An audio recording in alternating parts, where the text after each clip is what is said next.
보니까 낯익은 분들이 꼭 계시네요.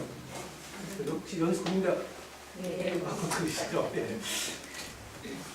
네, 이건 제가 몇 년 전에 설화에 대해서 한번 연수국민대에서 한 적이 있었는데, 이거 이제 조선시대 쪽으로 모아서 한번 다시 한번 이야기해보자 라고 이제 가진 것 같습니다. 네, 설화 속에 나타난 조선시대 인천이라고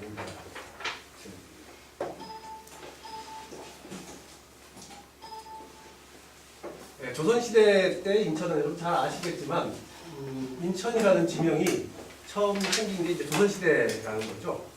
아시죠? 그 지난 2013년도인가요? 그 인천시에서 정명 600년이라고 해서 큰 행사를 몇 가지 했었죠. 그때가 이제 인천이라는 이름을 가진 지 600년이 되는 해였기 때문에 그렇습니다. 그 역산을 해보면 인천이라는 이름은 1413년. 이때가 언제냐면 태종 이방원 있죠?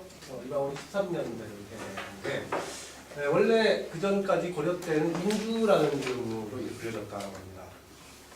그러다가 이것이 이제 그때 인천이라는 이름으로 이제 개명을 하게 됩니다. 왜 그렇게 됐냐면 전국의 군과 현에 이 주자가 들어가는 곳 모두 이때는 산이나 천으로 개명을 했다고 합니다. 여러분 잘 아시는 경남 마산 같은 경우도 이 시기에 아마 바뀐 거죠. 그래가지고 인천이라는 이름이 생겼다. 인천은 뭐 옛날 번역할 때 어지리자에 내천자를 써가지고 어진내, 뭐 뇌물이 있었다 이런 얘기를 주면 사실 그게 아니라는 게 아닙니다. 그러니까 일반적으로 산이나 천으로 고치는 과정에서 이제 천이라는 이름을 얻게 됐다는 것이고요. 네, 그래서 이 고친 날이 계산을 해보니까 한 10월 15일 정도 됐다라고 해서 지금도 이제 인천 시민의 날이 10월 15일이 된 겁니다. 인천이라는 이름을 처음 얻게 된 날입니다.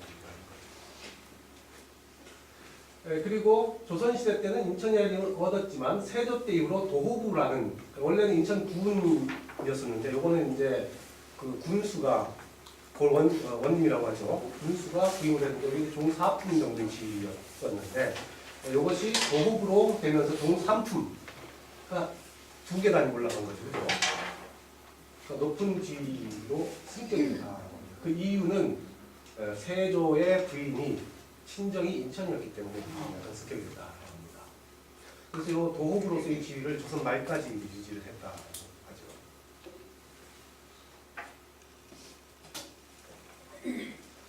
네, 지금 인천은 사실은 조선시대 때 인천과는 조금 차이가 있습니다. 네, 지금 별도의 역사적 변천 과정을 4개 지역이 합쳐진 것이 지금의 인천인데 조선시대를 기준으로 해보면 아까 얘기했던 그 인천 도부 지역입니다. 이건 오늘날 보면은 이제 중부나 동부, 남부, 남동부, 연수부 일대가 이제 고부고요. 그 다음에 부평도부라고 따로 있었죠.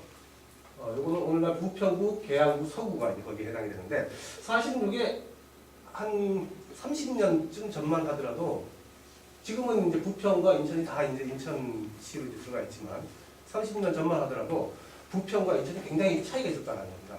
택시를 타더라도 부평에서 인천 가자 그러면 택시기사가 잘 안 갔다고 하죠. 심지어는 시계외 요금까지 받았다라고 할 정도로 약간 문화적으로 차이가 있는 그런 지역이다라고 볼 수 있습니다. 네, 그리고 광역시로 되면서 이제 강화가 인천시로 편입이 됐죠. 이건 조선시대 때 강화 유수부. 그 다음에 검단 쪽은 지금 김포군 강화 조선시대 때 김포군의 일부입니다. 이 지역이 지금 현재 인천으로 포함이 됐고, 그 다음에 여기 충청도 남양군과 황해도 장영군 지역, 이건 이제 오늘날 옹진군 지역입니다. 이거는 충청도와 황해도 지역이 지금 오늘날 인천으로 편입된 거죠.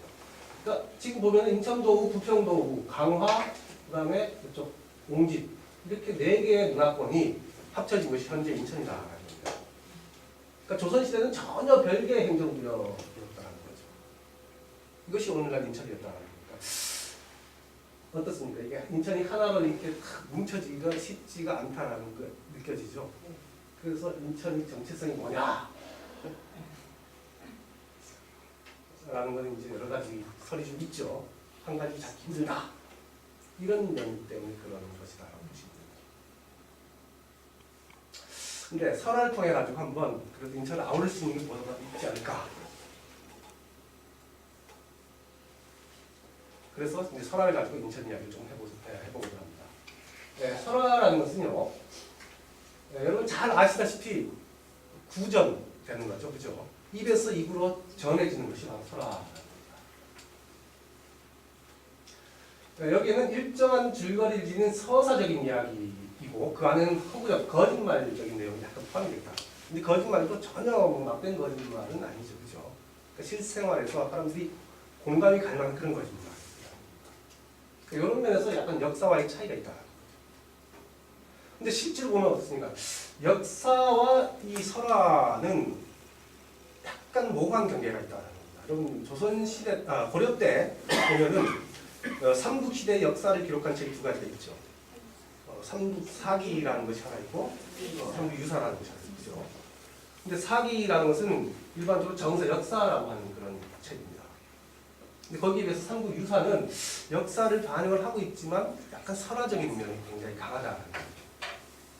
근데 후세에 전해지는 재미있는 흥미를 유발하는 것은 아무래도 삼국사기보다는 삼국유사 쪽이 더 가깝지 않은가 이런 생각입니다. 예를 들자면 이런 얘기가 있죠. 그 삼국사기 지증왕 쪽에 보면 지증왕의 이야기가 나옵니다. 굉장히 힘이 세고 덩치가 크고 담대하다라고 이렇게 돼 있죠. 이런 정도로 이제 묘사가 되는데 삼국유사에는 좀 다르게 이야기가 있습니다. 이게 재미있는 흥미거리를 이야기가 들어가 있다. 거기 보면 이렇게 되어 있습니다. 지증왕이 굉장히 덩치가 크다 보니까 이런 얘기 해도 될지 모르겠습니다만 옥경이라고 하는 남성의 생식기가 굉장히 컸다라고 하죠. 그래가지고 배필을 구하지 못했다라고 합니다. 그래서 전국 제도의 사신을 파견을 해가지고 왕의 배필을 찾아오라 라고 한 거죠. 그래서 사신이 이제 밀양 쪽 근처에 가다 보니까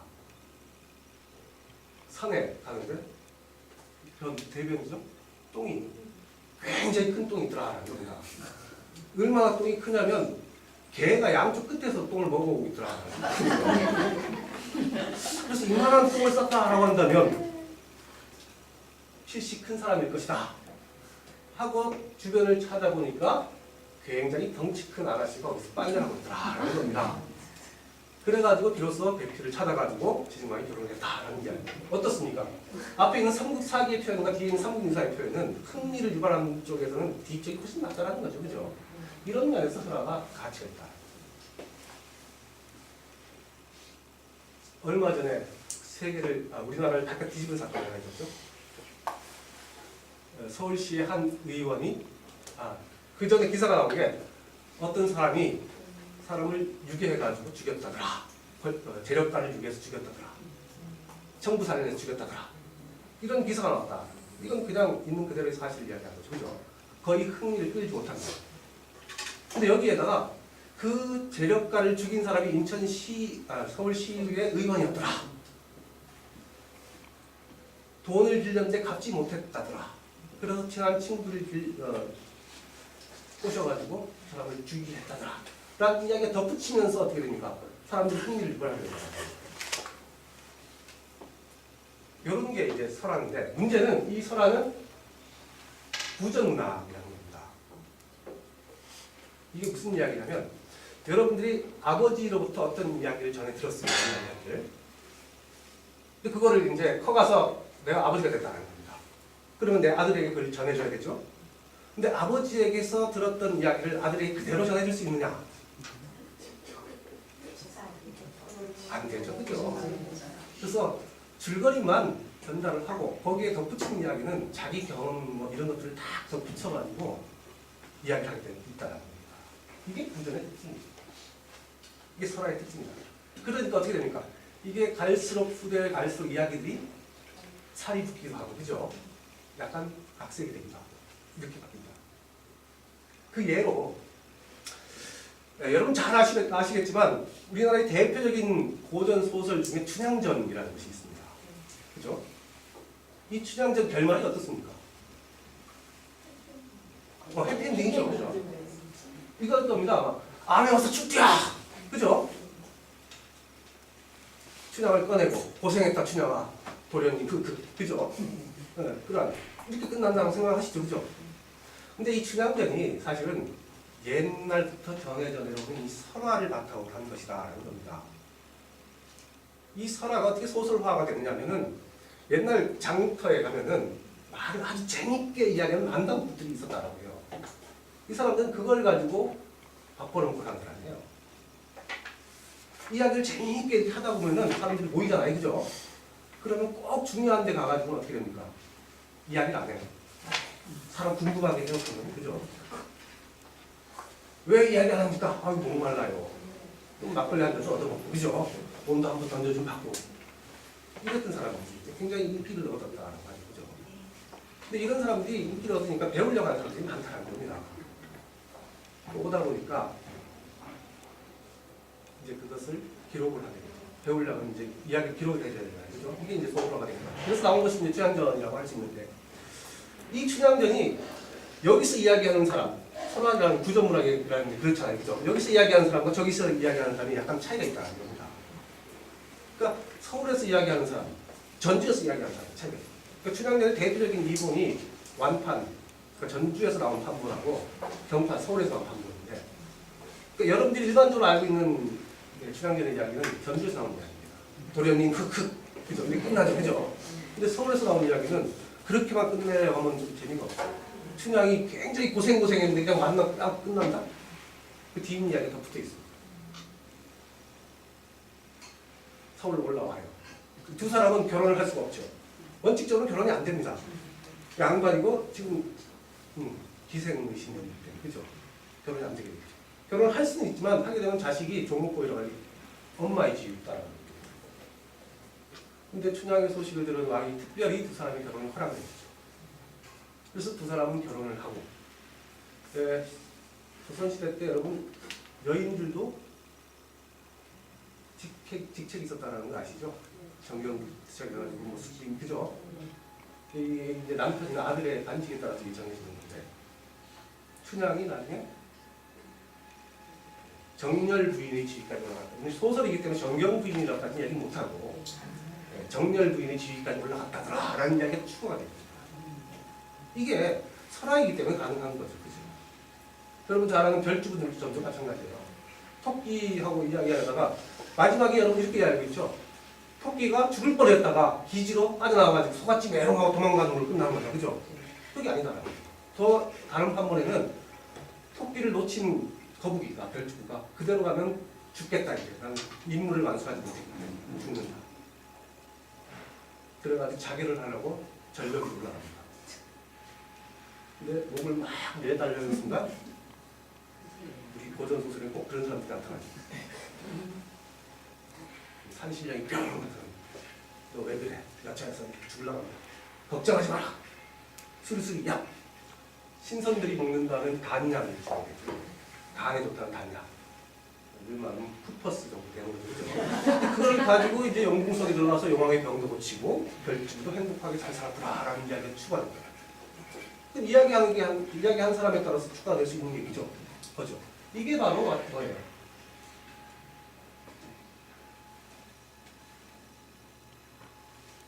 자, 뒤로 막 넘어갔습니다. 이게 바로 구전문학의 특징이다라는 겁니다.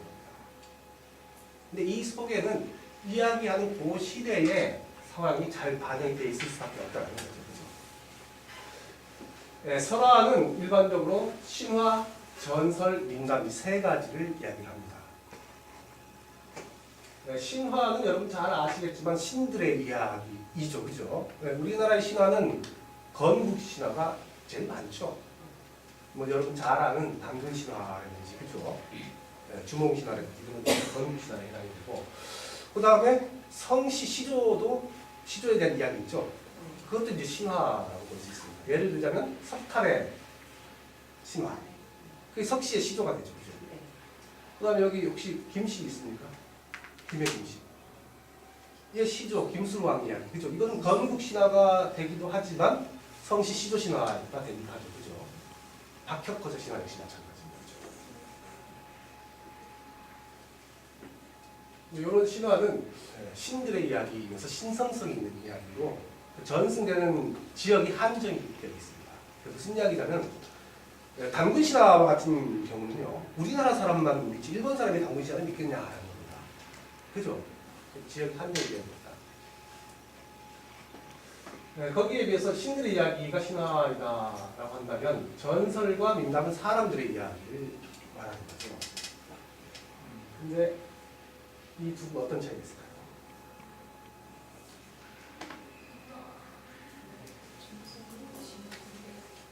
여러분 옛날 TV에서 전설의 고향이라는 드라마 있었죠? 거기 보면 혹시 마지막 장면이 기억이 납니까? 그거죠, 그죠? 그 지익한 목소리 좋은 남자 나레이터가 지금도 어느 지역 어디에 가면 무엇이 남아 있습니다. 그죠? 그죠? 이런 얘기가 나오죠. 바로 그거죠. 무엇이 남아 있다. 이게 바로 거예요. 현재까지 그 증거물이 남아 있다는 이야기죠. 그죠? 그런 것을 전설이라고 합니다. 거기에 비해서 민담은 그게 없죠. 떡 하나 주면 안 잡아먹지라는 이야기. 그죠? 여기서 증거물이 호랑이가 됩니까? 이런 이야기를 민담이라고 합니다. 그러니까 여기서 우리가 이야기하자면 선화 중에서도 주로 뭘 이야기를 해야 될까요? 지역적인 특성을 이야기하려면 증거물이 남아있는 전설을 이야기할 수밖에 없다는 거죠. 그죠? 그러니까 인천의 전설을 이야기하겠다. 네, 우리나라는 전설이 이제 가장 많고요. 그 다음에 그 전설 중에서도 지명과 관련된 전설이 가장 많다. 인천도 지명과 관련된 전설이 꽤 있죠. 그 다음에 풍수지리와 관련된 이런 전설이 또 많이 나와 있습니다. 이 풍수지리와 관련된 이야기는 뒤에 조금 이야기하겠지만 터이죠, 그렇죠? 크게 집터를 이야기하는 생존하는 생활하는 그 공간을 이야기하는 집터나 이런 터를 이야기하는 공간, 이것을 우리는 양택. 거기에 비해서 우리나라의 풍수 이야기는 이런 양택보다 주로 어떤 걸 가지고 이야기하죠? 묘자리, 그죠? 조상의 묘를 잘 쓰면 그 후대가 발복을 한다라는 이런 믿음을 가지고 있었기 때문에 묘자리를 쓰는 데 굉장히 공력을 기울입니다. 조선시대 때요, 벌어진 송사들 있죠? 재판들, 그죠? 중에 절반 이상이 바로 묘자리와 관련된 송사들 굉장히 많습니다. 좋은 묘자리다라고 하니까 내 자손 잘 되길 바라기 위해서 어떻게 합니까? 남의 묘자리는 몰래 가서 써버리는 거예요. 그리고 우리 땅인데 이 자리가 좋다라고 하니까 너 나가, 원래 썼던 자리라고 나가라고 그렇게 얘기합니다. 그죠? 이런 송사들이에요. 은택과 관련된 풍수 이야기가 굉장히 설화에는 많이 나오는 것 같아요. 그래서 묘자리를 잘 썼더니 후손이 어떻게 됐다더라 라는 이야기, 그죠? 인터넷에 몇 가지 있습니다. 그 다음에 꿈 이야기죠.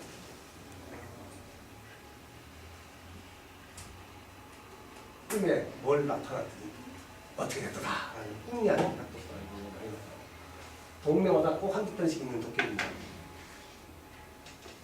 그 다음에 효와 관련된 효자, 효녀 이야기, 아니면 연료와 관련된 이야기. 인천에도 이런 이야기가 몇 개가 있죠. 그 다음에 임진왜란 등 전쟁과 관련된 이야기. 이런 사람들이 우리나라의 대부분 찾아왔다라고 보십니다. 네, 그래서 사회문화적 요소와 지리적 특성이 가미돼가지고 그 지방 고유의 특색을 지닌 것이 바로 설화로 전승이 되기도 하고요. 그 다음에 지역을 벗어나가지고 정적인 경향을 띠게 되는 그런 설화로 생각하게 됩니다. 근데 이게 정적이다라고 하더라도 꼭 그 지역과 관련된 이야기가 들어가게 되있다는 거죠. 그래서 이것은 설화를 보게 되면서 지역의 정체성 파악에 아주 중요한 역할을 하지 않을까 이런 생각입니다. 자, 인천 이야기하자면 우리가 문학산 이야기를 안 할 수가 없죠, 그죠? 아까 얘기했던 인천 도호부가 있었던 지역. 그 당시 말하면 인천 요즘 말하면 그 시청이 있었던 지역이죠, 그죠? 그 지역이 지금 문학산 근처. 지금 도호구청사 거기 있죠, 그죠? 문학산 근처. 예, 요 문학산은 인천 도호구의 진산이라고 알려져 있죠, 그죠? 예, 랜드마크라고 할 수 있는 그런 산이라는 겁니다. 예, 거기에는 문학산을 이야기하기 위해서는 산성을 이야기를 할 수밖에 없죠, 그죠? 문학산성이 있었다라는 얘기 들어보셨죠? 네. 그러니까 이 문학산성은 비류와 관련이 있을 것이다 라는 의견이 지배적입니다. 뭐 구체적으로 언제 지어졌다 이게 구체적으로 밝혀진 건 없지만 대체적으로 삼국시대 초기에 성의 모양을 지니고 있다라고 하기 때문에 비류와 관련이 있을 것이다 라고 볼 수가 있죠. 비류 이야기, 이건 뭐 지금 조선시대 때 이야기를 해야 되기 때문에 크게 관련이 안 되겠지만 잠깐 이야기를 하자면은 실제로 떠내려왔다라기보다는 여기 수봉산도 마찬가지고 계양산도 마찬가지입니다. 수봉산도 옛날에는 여러분 주안까지 염전이 다 있다는 거 아시죠? 우리 거기까지 다 들어왔다는 겁니다. 그러니까 전부 그 인천대 있는 쪽까지 다 물 들어왔던 인천대 있는 쪽까지 그죠? 고산이 이렇게 물에 떠 있는 것처럼 보여. 그래서 이런 소라가 생긴 것 같아요. 계양산도 마찬가지예요. 부평 쪽 방면만 빼고는 산면이 물이야. 계양산도. 이쪽 서해 바다죠. 저쪽은 한강 가기 위해서는 지금 아라뱃길 있는 쪽이 저기요. 그거와 다 연결되어 있어요. 물이야. 고려 때 이규보라는 사람이 마개지라는 책이 있는데 계양산 꼭대기 딱 보면 산면이 물이로구나 이렇게 돼 있어요. 부평 쪽 빼고는 다 물이에요. 역시 이것도 떠 있는 것처럼 보입니다. 왜 밖에서 봤을 때는. 그래서 필요하다. 근데 이게 복잡구조형 같은 경우는 조금 다르다. 이건 건도 참여와 관련이 있다. 아까 여기 만성 같은 경우도 건도 참여가 도읍을 건립하는데 참여하기 위해서다. 이 이야기는 해석을 좀 깊게 들어갈 필요가 있어요. 도읍을 정하는데 내가 참여하겠어. 다시 물어본다면 미스 코리아 뽑는데 내가 참여하겠어 라는 이야기가 같죠. 그죠? 그러면 미스 코리아 뽑는데 내가 참여하겠어 라고 참여하려는 사람은 어떻습니까? 자기 외모에 대해서 자신이 있다. 그죠? 도읍을 하는데 내가 참여하겠어. 나는 도읍에 갈 만한 자신 있는 산이야 라는 거죠. 그죠? 그런 면에서 만산이 굉장히 필요하다. 근데 이건 만산뿐이 아니라 인천에는 몇 군데 있습니다. 섬도 여러분 섬과 마찬가지죠. 물이 들어갔기 때문에 섬이 된 거지 사실은. 이쪽 소사이 때문에 산이잖아요. 그죠? 선갑도.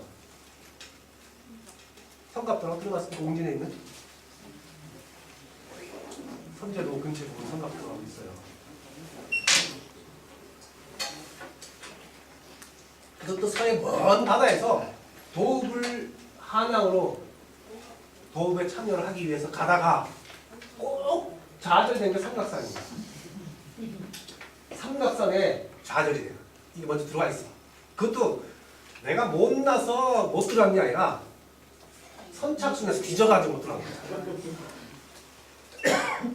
그죠? 그래서 못 가면 다시 자기 고향으로 돌아가야 되잖아요. 그죠? 여러분 저거 아시죠? 설악산에 가면은 울산바위. 그죠? 울산바위가 그거잖아. 금강산에서 조물주가 주재하는 바위 경신대회가 있더라. 나는 뛰어난 바위니까 참석해야지. 설이 두 가지가 있죠. 막 갑니다. 울산에서부터. 가다가 어이구 설악산 보니까 금강산을 왜 가냐 여기 있지. 그래가지고 거기 머물러 있었다라는 소리 하나 있고 하나는 설악산까지 가 금강산까지 갔다가 아슬아슬하게 떨어집니다.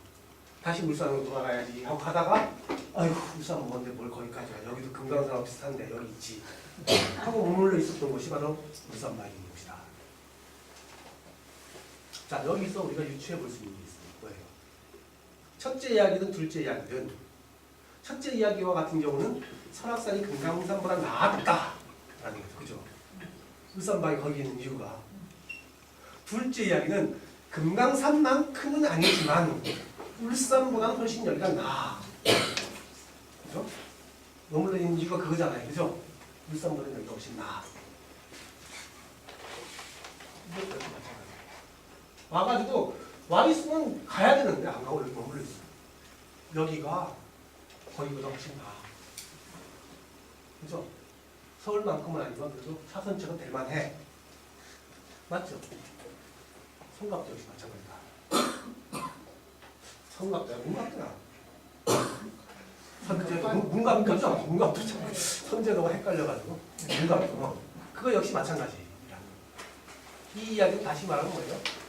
인천이 역시 서울만큼은 아니지만 그게 버금갈 만하다는 것을 또 간접적으로 드러낸 이야기가 바로 살기 좋은 곳이다 라는 이야기입니다.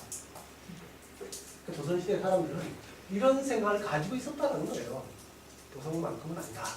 하지만 살만한 곳이다.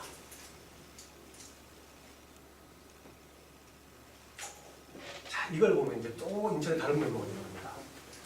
아기장수사라.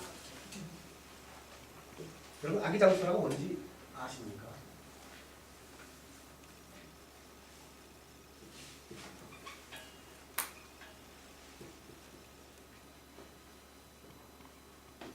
아기가 태어났는데 힘 장사야. 이게 아기였습니다. 우리나라의 대표적인 설화 중에 하나가 이겁니다. 어느 지역을 가더라도 이런 이야기는 다 있어요. 이게 특징이 뭐냐라고 하면은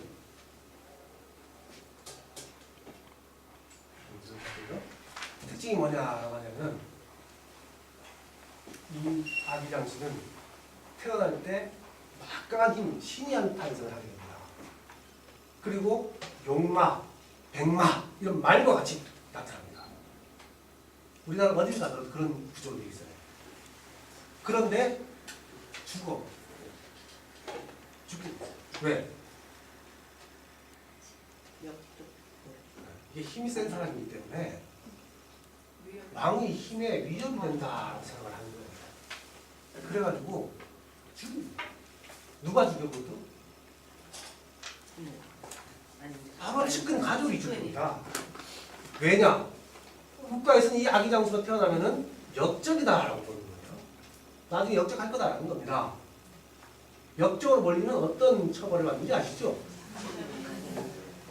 삼족이 멸한다 이런 말을 많이 하잖아요, 그죠? 삼족이 멸한다는 무슨 말이에요? 3대는 유단입니다. 3대는 벌도 아니야. 3족이야, 족. 족은요, 아버지의 친족, 나의 아버지 쪽 족속 친족입니다. 친족하면 8촌까지예요. 8촌이면 고조 할아버지가 같습니다. 옛날은 같은 집에 살았어요, 사실. 고조 할아버지가 좀 90 이상 사는 사람 고조 할아버지도 살았어. 옛날 90 이상 사는 사람 있었잖아요, 그죠? 그럼 고손주까지 본 사람이 있었다. 요즘도 결혼 좀 일찍 한 사람은 고손주 본 사람이 있죠. 증손주 본 사람은 꽤 있을 거야. 그죠? 같은 집에 살았어요. 그러니까 친족 하면은 친가쪽 8촌까지 다 죽습니다. 또 하나는 외족, 어머니 쪽 친족이죠, 그죠? 8족까지 다 죽습니다. 2족, 한 족은 뭐야? 처족, 처갓집 8족까지 다 죽습니다. 올살이에요, 올살. 그러니까 한 집안이 완전히 풍비낙산이 나는 거죠. 쑥대밭이 돼버리는 겁니다. 이러니까 야, 너 때문에 우리 집안이 이렇게 돼 라고 부모는 생각할 수밖에 없어요. 이 아기장수 특징이 바로 뭐예요? 꼭 겨드랑이에 날개가 움직여요. 인천에서 몇 개 있어요. 특히 계양구의 아기장수가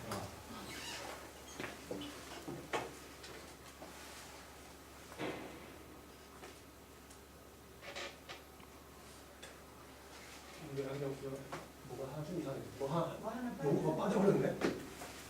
네, 여기 이제 어디냐면 서부 쪽의 아기장수사인데 우리나라의 아기장수사의 아마 원형적인 똑같은 대부분 이게 불연형이다. 굉장히 뛰어나게 태어납니다. 태어나가지고 이 사람이 100일도 되기 전에 막 걷고 한 4~5달 되니까 뛰어다니더라. 돌 때 어디 갔다 왔냐니까 한양까지 갔다 왔어. 한양 실은 일을 막 날아다닌다고. 그러니까 부모는 걱정이 되죠. 야, 너 그러지 안 돼. 근데 이게 소문이 퍼지게 됩니다. 저 집에 아기장수 같대, 아기장수 같대. 이럴수록 부모는 어떻습니까? 자랑스러워하기보다는 더 불안해집니다. 결국 알려지니까 반가에서 저놈 죽여라. 이렇게 됩니다. 오기 전에 내가 죽여야 되겠다. 부모가. 너 이제 가야 돼. 이 아기가 울면서 나에게 내가 죽으면 무덤에다가 콩하고 팥을 같이 넣어주세요. 콩 5번, 팥 5번 같이 넣어주세요. 그래서 얘를 죽이고 무덤에다 시키고 그건 뭐 못 돌릴 리가 없으니까 그죠? 근데 나중에 광군이 왔어. 애기 어디 갔어? 울면서 제가 죽였어요. 무덤에 여기 있습니다. 하고 데려가요. 근데 가는 순간 아기 장수가 다시 살아나게 되고 콩은 분사하고 말은 팥. 팥은 말로 변하고. 그러니까 대항을 하려고 해요. 근데 아기 장수가 그 콩과 팥이 변한 말과 분사가 대항을 하니까 맞고 얼마 후 전쟁이 일어나니까 나를 살려가지고 나라를 구하게 만들어줘. 근데 광군들은 그걸 믿지 않죠. 그래서 결국은 아기 장수는 죽게 되고 그때 골짜기에 있는 천마의 울음 소리가 들렸는데 아기 장수 무덤으로 선회하면서 울다가 떨어져 죽었어. 그래서 아기 장수 옆에 천마를 묻어두었는데 얼마 뒤에 이게 바로 여러분 철마산, 천마산. 철마산이라는 이야기였어요. 임진왜란이 일어났다. 안타깝죠. 살려줬으면 임진왜란한테 큰 공을 세웠을 텐데 나는 아쉬운 심정이 이 안에 들어가 있는 거예요. 그죠? 여러분 임진왜란한테 이런 이야기가 있어요. 이건 뭐 공식적인 이야기는 아닌데 이순신 장군 있죠. 실제로는 일부러 죽었다라는 소리 있어요. 이게 나중에 전쟁에서 승리한 영웅은 전 국민적인 흉왕을 낳습니다. 이건 왕으로서는 볼 수가 없죠. 죽습니다. 어차피 내가 이겨도 나가서 죽어. 그래서 일부러 죽었다는 소리 있고 실제로는 죽은 척하고 숨었다는 소리도 있습니다. 왜 이순신 장군 무덤을 파보지 않았기 때문에 그 안에 간호라는 이야기하는 사람도 있어요. 충분히 이해가 가는 이야기죠. 조선시대 봉건사회라고 한다면 이런 문제입니다. 이런 아기 장수가 태어나면 잘 보듬어가지고 이렇게 국가에 큰 일을 하게끔 만들어가야 되는데 미리 싹을 잘라버린다. 그래서 우리나라에 동네 어딜 가든 이런 아기 장수가 다 있습니다. 다 죽습니다. 죽어. 불행하고 다 죽습니다. 이걸 살려두면 어떻게 된다? 왕권에 대한 도전. 그죠? 고로 아기 장수 생존형 설화가 있을까 없을까?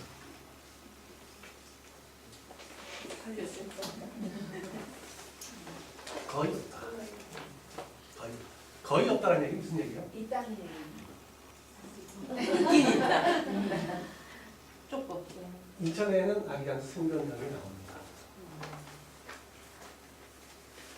근데 생존형이긴 한데 대체적으로 불행하게 생존을 하게 돼요. 근데 아기 장수가 성공하면서 생존하는 형이 우리나라에 딱 2군데 있습니다. 어딜까요? 제주도? 그렇죠. 바로 중앙에서 가장 영향력이 떨어지는 곳. 제주도에는 생존형이 나갑니다. 또 하나, 울릉도. 왜? 중앙정부의 힘이 미치기가 어려운 곳이죠. 그죠? 이런 곳에는 생존형이 나타나는데 인천은 바로 코앞인데 생존형이 나와요. 근데 참 특이한 동네죠. 다른 지역과는 다르다는 겁니다. 여기 계양구의 아기 장수를 죽이려고 하다가 밀고 있었어. 그러다가 도망쳤어. 아기 장수를 타고 어디론가 따라갔다. 안 죽었죠? 용마가 아기 장수와 곁을 따라갔어.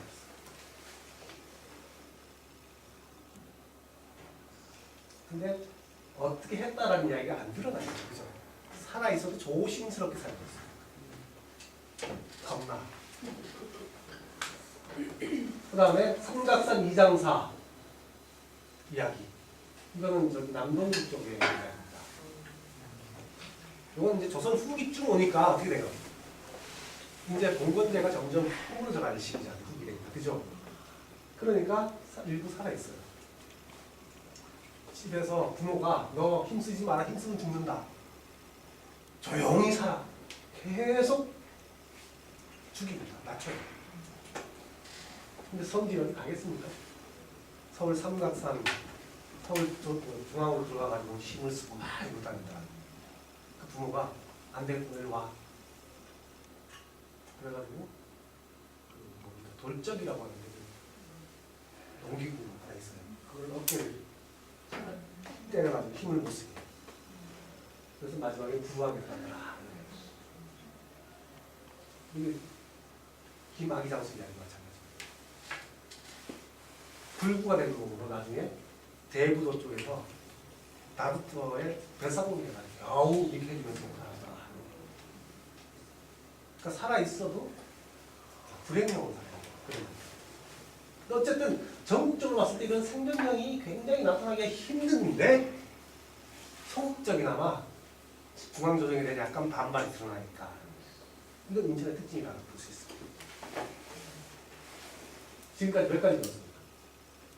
굉장히 강화도 같은 경우는 풍수지로 우수한 곳이다라는 것이고, 그 다음에 인천은 수도 서울에 버금갈 만한 곳이 몇 가지 있었다는 것을 설명을 봤을 때, 그죠? 거기에 대한 자긍심이 굉장히 많았다는 거예요. 일국의 수도였다라는 자긍심이 있었고, 그죠?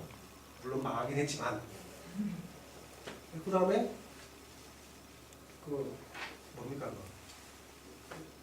원통이 거기에 예를 들어가지고 한양이 버금갈 만한 곳이다. 그 다음에 산동선을 통해 봐서도 함양만큼은 아니면 버금갈 만한 곳이다. 이런 자긍심으로 조선시대까지는 살았다. 그 다음에 조선시대 때 이야기로 한 가지를 더 드릴 수 있는 게 풍속치라고 관련된 인물 소화.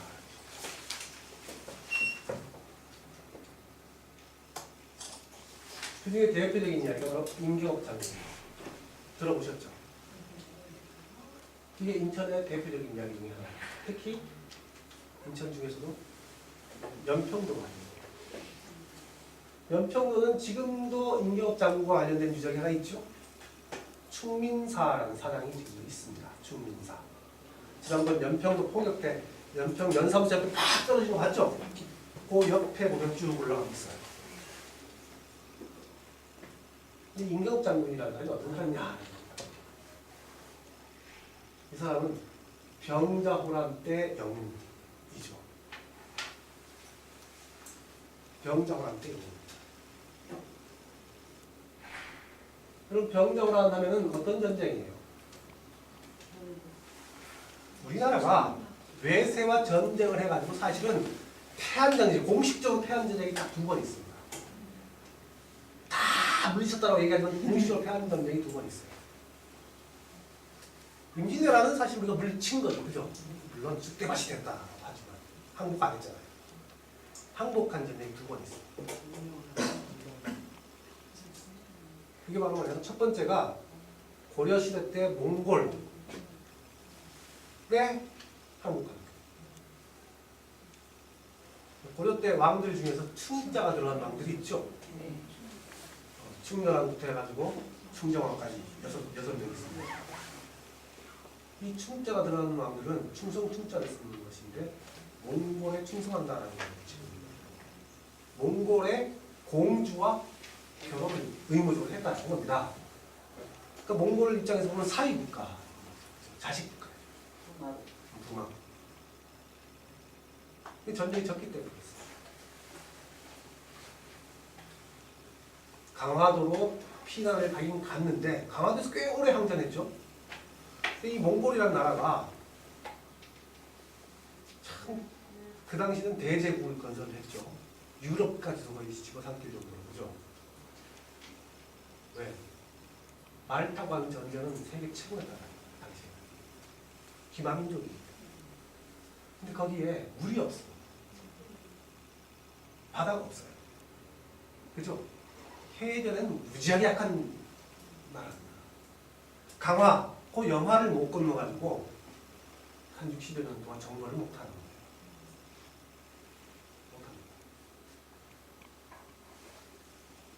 근데 우리나라를 집어삼키고 일본도 저거 삼켜야 되는데 함락을 시켜야 되는데 자기는 못 가죠. 고려 군사를 시켜서 일본 정벌에 나서죠. 2차까지 정벌을 나섰는데 결국 어떻게 된다? 고려 병사들이 다 수장당합니다. 왜? 때를 못 맞춰. 그때 이순신 장군이라거나 장보고 장군 같은 그런 해도를 볼 수 있는 사람이 있었다라고 한다면, 천기를 볼 수 있었다라고 한다면 했을 수도 있거든요. 가다가 태풍을 만나니까 다 수장을 해요. 근데 일본에서는 이걸 또 교묘하게 또 광고를 하죠. 자기 나라를 지키게 만들어준 것은 신의 바람 때문이다. 이 바람을 신풍이다. 이게 이제 일본말은 가미가제. 태평양전 때 나라를 지키자. 가미가제 특공대 있죠, 그죠? 그게 이제 거기서 나온 거예요. 근데 어쨌든 이 고려 때는 완전히 몽골의 함락을 당해, 원나라의 함락을 당해. 거예요, 한국은. 그리고 그게 첫 번째 진전쟁이, 두 번째 진전쟁이 바로 병자호란. 병자호란은 만주족이죠, 그죠? 청나라.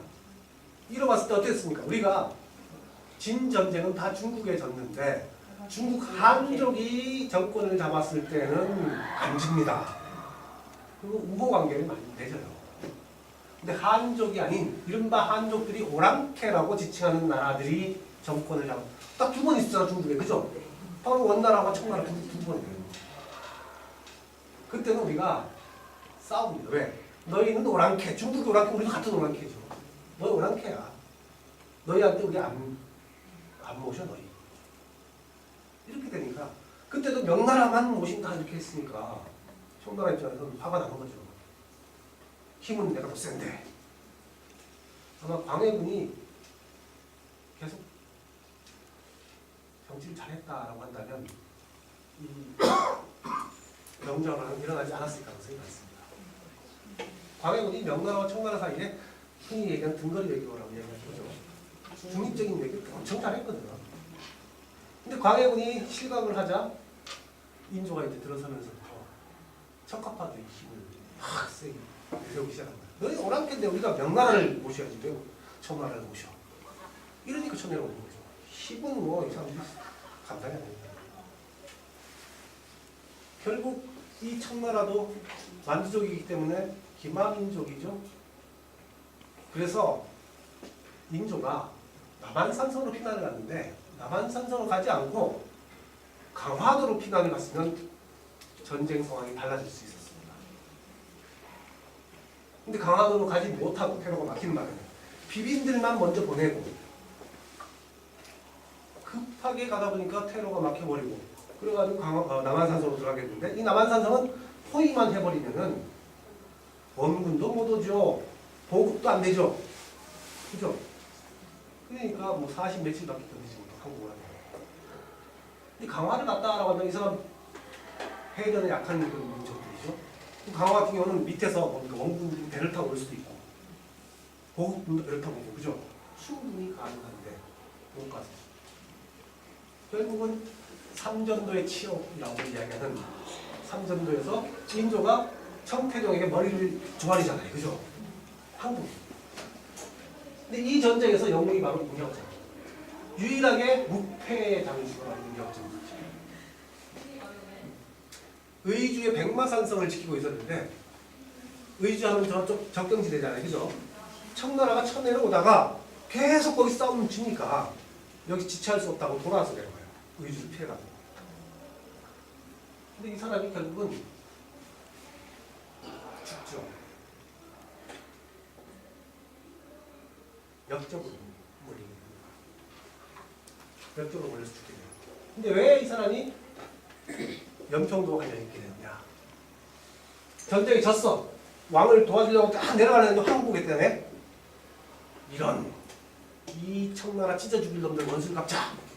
그래서 군사를 모아요. 사람들 모아. 근데 청나라 치러 가자 하면 선원들이 모이겠습니까? 쌀 팔러 가니까 장사하러 가자. 선원들이 모아요.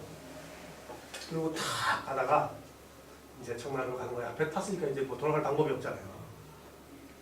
이제 진격하러 가는 거야. 그때부터 선원들이 겁먹기 시작하죠. 배 안에 실어놓던 쌀을 막 버립니다. 불량미를 버려요. 물도 버려버립니다. 한참 가다가 장군님 불량미가 다 떨어진대요. 물이 없어요. 못 갑니다. 그러면 다시 못 들어와서 보충을 해가지고 가야 되잖아요. 그죠? 그때 도망가려고. 버리는 거예요. 근데 딱 보니까 벌써 보이거든. 분명은. 안 돌아가죠. 조금만 더 가면 섬이 있어. 가자. 연평 돌아. 여기 대. 그리고는 산에 가가지고 가시나무를 잘라 나옵니다. 여기 꽂아놔. 정확해. 물이 쫙 빠지니까 거기에 고기가 잔뜩 걸려있더라고요. 내가 이게 조기입니다. 조기 잡는 법을 좀 알려주고 있어요. 연평도가 조기로 굉장히 유명했었죠. 그죠? 60년대까지 파시가 생겼을 정도로 굉장히 유명한 곳이에요.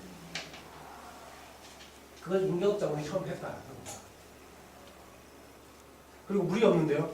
쭉 가다가 소연포도 근처 가가지고 여기 물 떠. 그러니까 담수가 흘러온 곳이더라. 바다 가운데서. 그래가지고 갑니다. 실제로 가가지고 쭉 가가지고 청나라 싸워요. 근데 붙잡혀서 이쪽으로 호송이 돼요.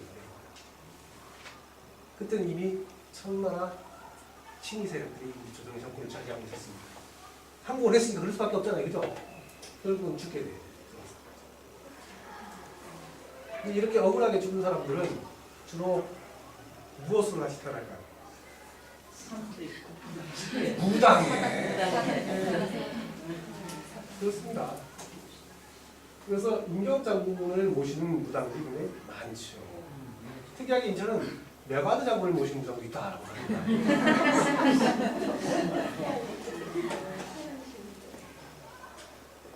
그래서 이 조기와 관련이 되다 보니까 연평도는 또 조기가 또 어떻습니까? 돈벌이의 핵심이 되다 보니까 임경업 장군을 수강할 수밖에 없죠. 그래서 사당을 지어놨는데 고기 잡으러 나가는 사람들마다 다 거기 들러가지고 서해안에서 고기 잡는 사람들은 다 사당에 들어서 풍어제를 지내고 나갑니다. 풍어제와 관련이 있는 사람은 임경업 장군. 요즘도 특히 도서 지역은 특히 서해안 도서 지역은 기독교인들이 굉장히 많습니다. 여러분 백령도의 기독교인은 몇 프로인지 혹시 압니까? 90%가 넘죠. 백령도 인구가 4,000명이 조금 넘는데 교회가 12개가 있습니다. 그리고 거기에 보면 중화동 교회라고 있는데 그 교회는 우리나라에서 두 번째로 생긴 130년 넘습니다. 인천에서 가기 멀죠. 어디 북한 쪽 옛날에 통일됐을 때는 갈라져 있지 않았을 때는 북한 쪽으로 금방 눈에 보이잖아요. 그죠? 원섭이 아니에요. 그리고 중국에서부터 배 타고 선교사가 들어올 때 거기 들릴 수밖에 없어요. 그래서 도서지역은 굉장히 기독교인들이 많은데도 불구하고 아직까지도 고기 잡는 사람들의 걔는 신적인 거예요. 임경업자입니다. 그 다음에 재밌는 게 하나가 손돌사입니다.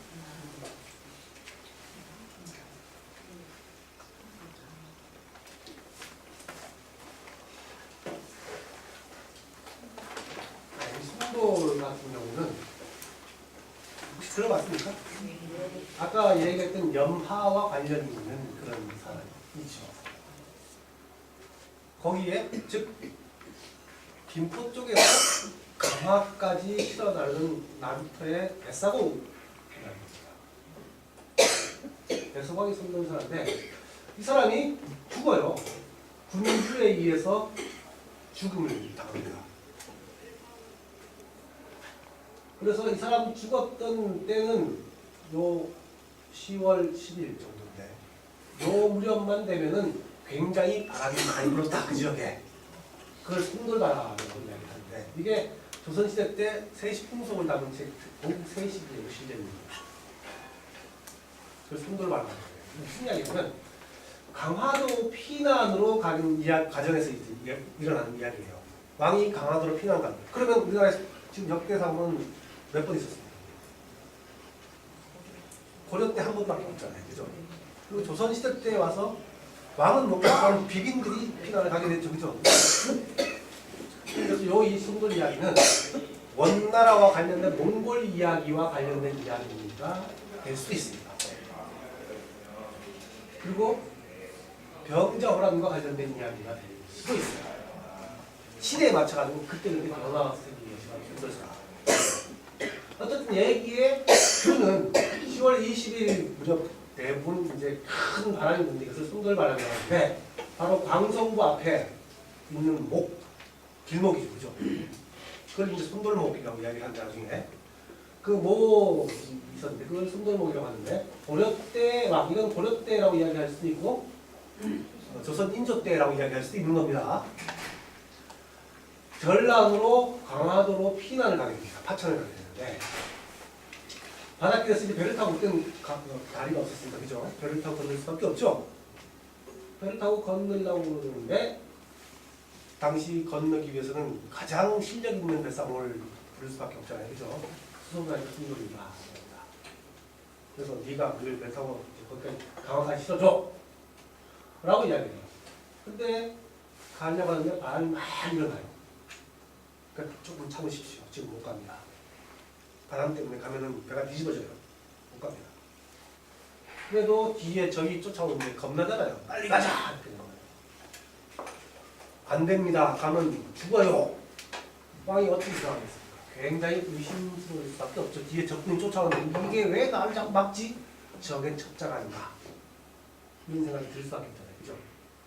그래가지고 신하에게 이야기를 해가지고 목을 베어줍니다.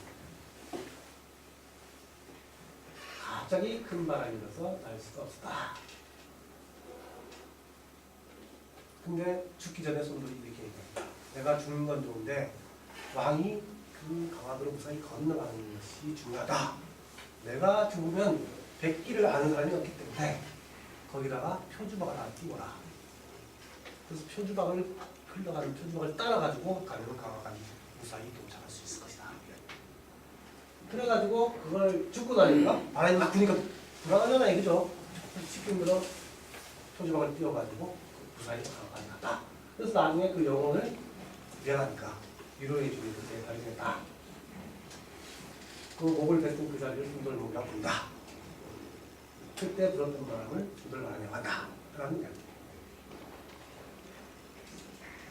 자, 이 이야기는 어떻습니까? 당시 왕이라는 그 절대자에게 그래도 자기 수호신을 이야기하는, 어차피 적군은 못 건너니까 내가 무사히 건너릴 수 있다. 왕이 믿었으면 손도는 안 죽었겠죠. 못 믿었기 때문에. 그래도 끝까지 자기 수호신을 그대로 발휘하고 죽어서까지 충성심을 발휘하는 게 손돌이라는 겁니다. 지금 이 손돌이라는 인물은 인천 설화에서 이야기를 하고 있지만 김포에서 지금 추모를 하고 있죠. 무덤까지도 지금 해가지고 문수산성 있는 쪽에 무덤이 있다고 하죠.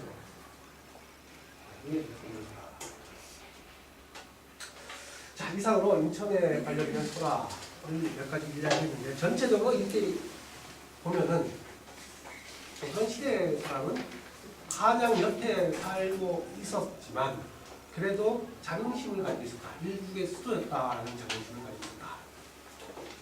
그리고 한양만큼은 아니지만 이들 한양에 번갈아가는 곳이 바로 이 인천이다라는 자긍심. 그죠? 자, 이런 것들을 암암리의 설화 속에 드러내고 있더라라는 겁니다. 그러니까 인천 시민으로서 자긍심이 꽤 있었다고 볼 수 있습니다. 근데 오늘날은 어떨까요? 인천 살면서 인천이 어떤 성격을, 인천을 어진내로 해석하는 사람이 있다는 겁니다. 내가 왜 나오냐 하는 거예요. 이런 인천이라는 이름이 이렇게 생겼다는 것을 모른다는 거죠. 그냥 무작위로 삼자 천자 붙이는 과정에서 생겨난 것이다. 그리고 인천은 지금 인구가 300만이 넘었다 하고 막 홍보를 하고 자랑을 하고 있습니다. 이 300만이 왜 넘었을까라는 것을 곰곰이 한번 생각해 봅시다. 서울 집값이 비싸. 살 곳이 없어. 인천으로 옵니다. 혹시 여기 인천, 원래 인천에 사시는 분, 외지에서 들어오시는 분 많죠? 그러니까 어떻습니까? 인천이라는 곳을 알려고 하지 않습니다. 여기 오신 분들은 그렇지 않습니다. 한편죠. 인천이라는 곳을 알려고 하지 않습니다. 그리고는 내가 인천 시민이니까 나한테 뭐 해줘 하고 부탁하는 게 바로 뭐예요? 서울로 어떻게 하면 빨리 갈 수 있는가 그 길 놔줘. 그리고 그쪽이 또 집값이 올라가죠. 그죠? 서울로 잘 가는, 빨리 가는 그 동네가 집값이 올라간다는 겁니다. 그러니 인천에 대해서 애착심은 뭐가 있겠습니까? 집은 인천에 살고 인천에서 자본이 받지만 세금은 서울 회사가 있는 서울에서 다 내고 사는 거죠. 애착심은 있겠습니까? 이왕에 어떤 사람이 얘기하더라고요. 인천이 해불량수의 도시다. 해불량수가 바로 뭐냐면 바닷물은 냇물을 가리지 않는다는 겁니다. 어떤 냇물이 다 난다는 거예요. 그죠? 인천이 그런 바다와 같은 데다라는 겁니다. 그래서 외지 사람이 지금 엄청 많다는 거죠. 그죠? 이왕에 오셨으니까 인천 시민으로서 조선시대 이런 사람들처럼 자긍심을 가지고 살아가고 있다는 내용입니다. 네, 이것으로 강의를 마치도록 하겠습니다. 혹시 질문 있으면 질문해주세요.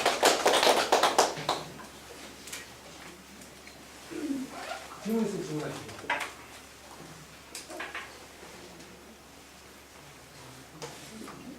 서울의 삼각산에도 9개가 넘습니다. 삼각산이 9개가 되는 게 아니라 서울 전체. 네. 그 중에서 삼각산은 가장 중심이에요. 미국에 있지 않아요? 글쎄, 거기서.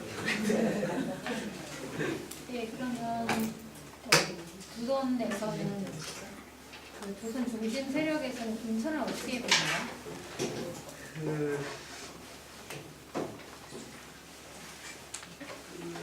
약간 저는 가정이라는 곳이 있죠.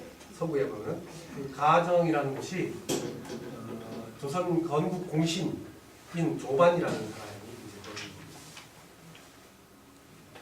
경영한 정자거든요. 지금 이제 터만 좀 나와 있죠. 근데 거기가 뭐냐면 별장 형태로 이제 운영이 됐는데 공신의 별장 형태로 운영이 됐다. 그리고 세종대왕이 안평대군이라고 아들을 시켜가지고 거기서 조반을 위로하고 군신들을 이끌어가지고 위로하면서 시연을 한번 벌려라 라고 얘기했을 정도로 약간 뭐랄까요, 요즘 말하는 야외에서 별장을 경영하면서 좀 뭐라고 해요, 양평과 같은 그런 구실을 한다라고 할까요? 그런 정도의 역할을 했다고 보시면 되죠. 군사적으로 중요했나요? 군사적으로 굉장히 중요했던 곳이죠. 바다, 아까 조은선 얘기했듯이 그 조은선이 인천 앞바다를 저쪽 서해 쪽으로 해가지고 한양으로 들어왔기 때문에 굉장히 중요한 곳이죠. 그래서 강화 같은 경우는 진보 같은 경우는 굉장히 많이 설 수 있어요. 그러면 인천의 도움을 아까 주질 얘기한 않았나요? 화거진 같은 경우가 바로 그런 역할을 했던 거예요.